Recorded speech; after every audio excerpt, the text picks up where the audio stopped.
구민지원금 지급 대상 조회가 다음 달 6일부터 가능할 것으로 보입니다. 도내 대상자는 137만 명 정도로 추산됩니다. 강원도가 아프리카 돼지열병 확산을 막기 위해 새로운 방역 대책을 발표했습니다. 하지만 현실성이 떨어진다는 지적이 나오고 있습니다. 삼척시 내 상습 침수 지역 복구 대책이 난항을 겪고 있습니다. 대책 마련이 쉽지 않고 예산이 많이 들어 시간이 걸릴 전망입니다. 강원도 내 스쿨존에서 하루 1,200대 넘는 차량이 과속으로 적발되고 있습니다. 스쿨존 어린이 교통사고는 크게 줄어드는 추세입니다. 여러분 안녕하십니까? 뉴스데스크 강원입니다. 정부가 상생 국민지원금 세부 시행 계획을 발표한 가운데 지급 대상 조회는 지급이 시작되는 9월 6일부터 가능할 전망입니다. 정부는 직장 가입자 기준 건강보험료 본인부담금 합산액이 2인 가구 20만 원, 3인 가구 25만 원, 4인 가구 31만 원, 5인 가구 39만 원 이하면 1인당 25만 원의 국민지원금을 지급한다고 밝혔습니다. 국민지원금 지급 대상 여부는 다음 달 6일부터 카드사 홈페이지와 애플리케이션, 콜센터 등에서 조회할 수 있습니다. 강원도는 137만 명가량이 대상이 될 것으로 보입니다. 도내에서는 오늘 오후 6시 기준 9개 시군에서 코로나19 신규 확진자 24명이 추가됐습니다.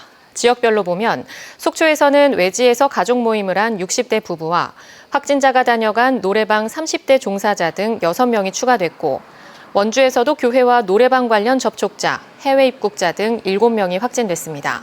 또 강릉 4명, 춘천 2명, 태백, 홍천, 영월, 화천, 고성 각각 1명씩 발생했습니다. 도내 누적 확진자 수는 5,454명입니다. 아프리카 돼지열병 농가 발생 위험이 커지자 강원도가 방역 수칙을 강화하고 새로운 방역 대책을 발표했습니다. 돼지열병 사태가 2년 이상 이어지면서 지켜야 될 방역 수칙은 많아졌는데 현실적으로 농가에서 제대로 지키기 쉽지 않다는 지적도 나오고 있습니다. 백승호 기자가 보도합니다. 지난 25일에 아프리카 돼지열병 바이러스가 나온 홍천의 한 돼지 농장입니다.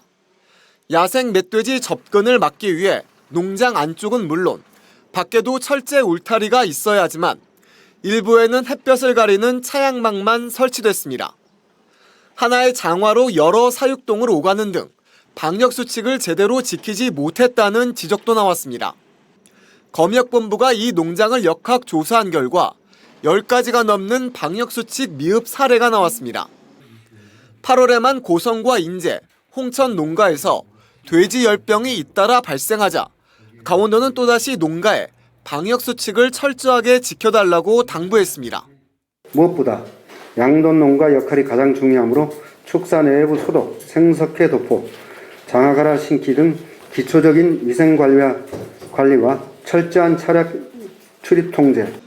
하지만 농가에만 책임을 묻기에는 변수가 너무 많습니다. 지금까지 강원도에서 발견된 바이러스 감염 멧돼지 폐사체는 939건. 이 멧돼지들이 농장 주변에 머물렀다면 분변 등이 빗물을 타고 농장 안까지 흘러들 수 있습니다. 또 강원도에 적지 않은 돼지 농장들이 깊은 야산에 홀로 자리 잡고 있어 차단 방역에 취약합니다. 게다가 돼지 농장에서 일하는 사람들이 대부분 외국인이어서 방역을 위한 소통이 어려운 것도 문제로 꼽힙니다. 지금 사람이 없어요. 외국인들 주로 이제 일하고 있는데 이 친구들이 이제 잘 못 쫓아하는 거죠. 영어도 안 통하고 한국말도 안 통하니까 말이 안 통하는 거죠. 이렇게 하라면 그 앞에서는 하는데 그다음에 안 볼 때는 안 해. 강원도는 3차 울타리 설치 등 새로운 방역 대책을 또 내놨습니다. 농가 입장에서는 지켜야 할 방역 수칙이 늘어날수록 감당할 수 없는 것들이 늘어나는 괴리가 발생하고 있습니다. 방역 정책과 현장의 동떨어진 간극을 좁혀야만 그동안 쓴 막대한 예산과 노력이 빛을 볼 수 있을 것입니다. MBC 뉴스 백소입니다. 오징어 어획량이 감소하고 있는 상황에서 최근 대형 트롤어선들이 이동조업이 금지된 구역에서 오징어를 잡게 해달라고 했다가 동해안 어업인들의 강한 반발로 무산됐습니다. 오징어 자원 회복이 시급한 상황에 정부가 정책 기조에 혼선을 줬다는 비판이 일고 있습니다. 김형호 기자입니다. 국내 어선들이 오징어를 잡는 방법은 낚시로 잡는 채낚기와 그물로 잡는 것 크게 두 가지입니다. 그물을 끌고 다니며 오징어를 잡는 트롤어선은 어획 강도가 심해 조업 시기와 구역이 엄격히 제한됩니다. 트롤어선은 동경 128도, 경남 남해군을 중심으로 남해안 일부와 동해안 전체에서 조업을 할 수 없습니다. 1976년 수산청의 훈령으로 규정된 동경 128도 이동조업 제한입니다. 하지만 오징어를 잡는 트롤어선 업계는 어획량 감소에 따른 경영상 어려움을 이유로 끊임없이 이동조업 허용을 요구해왔습니다. 올해도 한일 공동수역에서 시험조업을 하게 해달라며 해수부에 이동조업을 요청했습니다. 대화태 쪽이라고 해서 네. 독도에서도 동쪽으로 한참 가야 되는 지역이 있어요. 네. TAC 해가지고 어획량 다 제한하고 저감시 장비나 이런 거도 다 수용하겠다. 네. 그래서 이러면 어업인이랑 갈등도 안 생기고 자원 남획도 안 할 거 아니냐. 강원과 경북 동해안의 수산업계는 현행 수산 정책에 역행하는 일이라며 반발했습니다. 연간 오징어 어획량이 4만에서 5만 톤 수준으로 감소한 상황에서 해수부는 모든 업종으로 오징어 금어기를 확대하고 오징어 관련 대형 어선 20여 척을 감척하는 계획을 추진 중입니다. 서해안의 근해 어선들은 동해안 오징어 조업을 금지하는 등 수산자원 고갈을 막는 데 신경을 쓰고 있습니다. 트롤 어선들은 정부가 감척 사업을 적극적으로 해서 트롤 어선들을 수를 줄여 나가서 그분들이 생태계를 유지할 수 있도록 해줘야 될 것 같거든요. 128도 이동조업이 합법화하게 되면은 동해안의 오징어 자원은 씨가 마르게 돼요. 트롤 어선의 이동조업 요청은 없던 일이 됐는데 오징어 자원 회복을 위한 정부의 분명한 정책 기조가 필요합니다. MBC 뉴스 김용호입니다.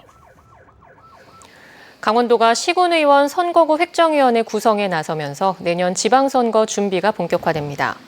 강원도는 내년 6월 1일 치러지는 제8회 전국 동시지방선거 강원도 시군의원 선거구 획정위원회 구성 계획을 만들어 다음 달 말까지 획정위원회를 구성합니다. 획정위원은 도의회 2명, 선거관리위원회 1명, 학계, 법조계, 언론계 등 시민단체 8명 등 강원도가 11명 이내로 위촉할 예정입니다. 강원도는 시군별 의원 정수와 선거구 획정안 보고서를 마련할 계획인데 인구가 증가한 지역을 중심으로 선거구 재조정 등의 요구가 거셉니다. 도내에서 생산된 화장품이 동해항을 통해 처음으로 러시아로 수출됐습니다. 북방물류연구지원센터는 춘천의 화장품 업체가 생산한 2만 7천 달러 상당의 기초 화장품 세트 1.7톤을 실은 한러일 페리가 동해항에서 러시아 블라디보스토크로 출항했다고 밝혔습니다. 북방물류센터는 올해 상반기 강원도 내 화장품의 러시아 수출 실적은 178만 달러며 이번 동해항을 통한 화장품 수출은 부산항을 대체한 물류 네트워크로서 의미가 크다고 덧붙였습니다. 삼척 시내에는 집중호우가 내리면 상습적으로 침수되는 곳들이 있는데 근본 해결책을 찾는 데 어려움을 겪고 있습니다. 여건상 대책 마련이 쉽지 않고 사업비가 많이 들어가기 때문입니다. 유인호 기자가 보도합니다. 대규모 콘도가 들어선 뒤 사계절 관광객이 찾고 있는 삼척해수욕장입니다. 비약적으로 발전하는 겉모습의 이면에 상습 침수 지역이라는 문제점을 안고 있습니다.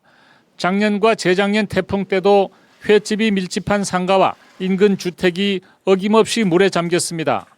2년 연속 태풍 피해 이후 배수 펌프장의 용량을 키우고 침수 차단 시설을 설치했지만 사업을 한 삼척시조차도 이걸로 해결됐다고 보지 않습니다. 배후 지역에서 내려오는 불어난 하천수가 바다로 원활하게 빠져나가지 못하는 근본적인 문제점을 해결하지 못했기 때문입니다.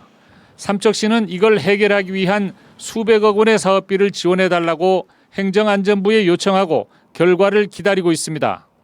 소하천이 범람을 한다든가 파도에 의한 내수 배제가 불량을 하다 보니까 이걸 복합적으로 정비를 하려 그러면은 사실 지자체 돈만으로는 사업이 좀 어렵습니다. 그래서 중앙정부에 지금 공모 사업에 신청을 했고 지금 결과를 지금 기다리고 있는 그런 중입니다.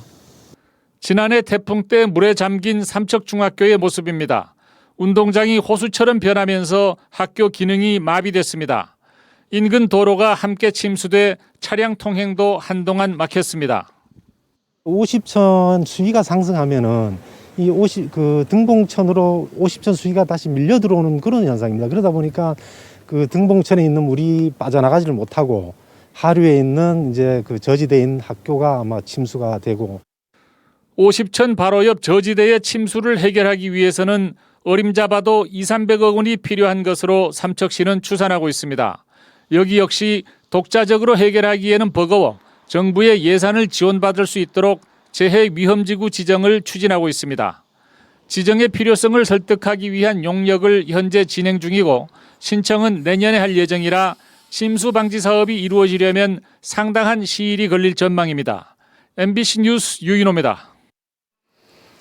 요즘 어린이 보호구역 과속 단속 카메라가 부쩍 늘었습니다. 지난달부터 단속 장비를 정식 운영하고 있는데 강원도에서 하루에 1,200대 넘는 차량이 과속에 적발되고 있습니다. 김상훈 기자가 취재했습니다. 춘천 어린이 보호구역 가운데 과속 단속 적발이 가장 많은 곳, 바로 춘천 봉이초등학교 앞입니다. 왕복 7차선 도로에 시속 30km 과속 단속 카메라가 양 방향에 설치되어 있습니다. 차들이 신호 안 지키고 위험하게 다녔는데 보호구역이 생기고 나고서 더 잘 지키는 것 같아요. 민식이법 시행 이전 13대였던 스쿨존 무인 단속 카메라는 강원도에만 130대로 늘어났습니다. 대부분 지난달 중순부터 정식 운영됐는데 적발 차량이 크게 늘고 있습니다. 한 달간 무려 37,000건이 단속됐습니다. 특히 강릉 포남초등학교, 속초 영랑초등학교, 평창 도성초등학교, 원주 영강 어린이집 앞에서 가장 많이 적발되고 있습니다. 강원도 도로 곳곳에 설치된 전체 과속 단속 카메라 중 25%에 불과한 스쿨존 과속 카메라가 전체 과속 단속 건수의 49%를 차지할 정도로 많이 걸리고 있습니다. 운전하는 사람 입장에서 불편하죠. 여러 가지가. 그래도 뭐 어떻게 해요. 다 지켜야 하니까. 무인 단속 카메라 덕분에 스쿨존 어린이 교통사고는 크게 줄고 있는 추세입니다. 최근 3년간 보행 중 어린이 교통사고가 23건에 달했는데 올해 상반기에는 단 한 건도 없었습니다. 지자체별로 3개년 계획을 세워서 강원도 내 전체 어린이 보호구역에다가 무인 단속 장비를 설치하는 걸로 그렇게 돼 있습니다. 내년까지. 경찰은 운전자들의 감속을 유도하기 위해 스쿨존에 과속 방지턱도 추가로 설치하기로 했습니다. MBC 뉴스 김상훈입니다. 친환경 화물차 보급을 늘리기 위해 전기 화물차를 사면 제공하던 신규 영업용 번호판 발급 혜택이 내년부터 사라집니다. 차값과 맞먹는 영업용 번호판 시세 때문에 소비자의 구매 부담이 커지는 만큼 전기차 업계에도 타격이 예상되는데요. 규제 개선을 요구하는 목소리가 커지고 있습니다. 윤하은 기자가 보도합니다. 횡성의 한 마트. 석 달 전부터 초소형 전기 화물차를 구입해 배달에 활용하고 있습니다. 최대 250kg까지 짐을 실을 수 있지만 크기는 1톤 화물차보다 작아 좁은 골목도 운행이 가능합니다.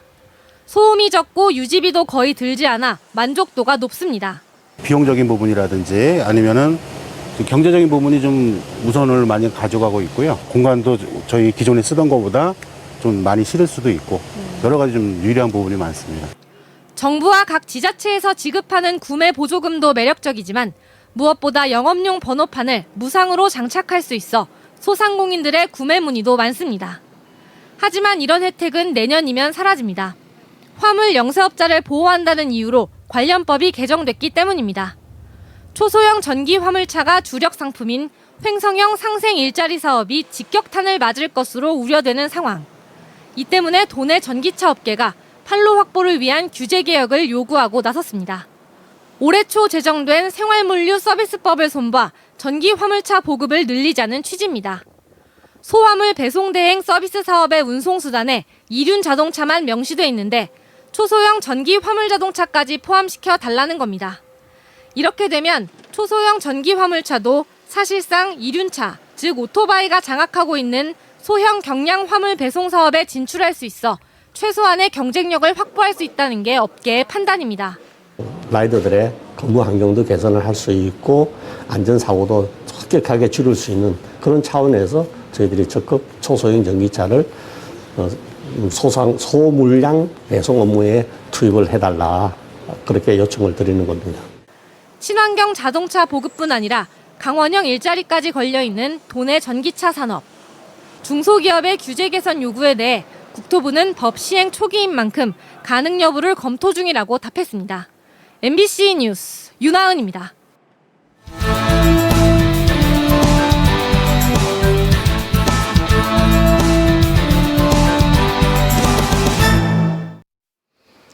오늘 오후 3시 40분쯤 삼척 환선굴로 올라가는 모노레일이 갑자기 멈춰서 탑승했던 관광객들이 비상 대피하는 소동이 벌어졌습니다.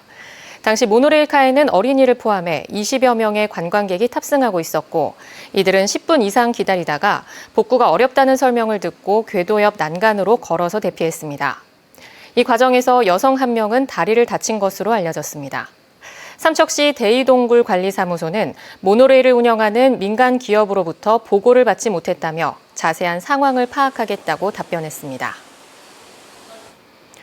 강릉시가 지난달 4단계 거리두기 격상으로 피해를 본 소상공인들에게 긴급 생활안정 지원금을 지급합니다.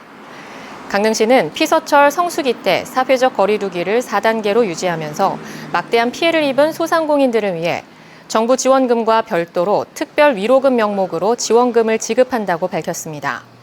강릉시는 지원 대상과 범위 등을 검토해 세부안을 확정하는 대로 시의회 동의를 거쳐 10월 말쯤 지원할 계획입니다. 이번 주부터 도내 대학들이 개강하는 가운데 2학기에도 코로나19로 인한 제한적인 대면 수업이 실시됩니다. 오늘 개강한 가톨릭 관동대는 중간고사 전까지 온라인 집중 수업 기간을 운영한 뒤 코로나19 상황에 따라 대면 수업을 확대합니다.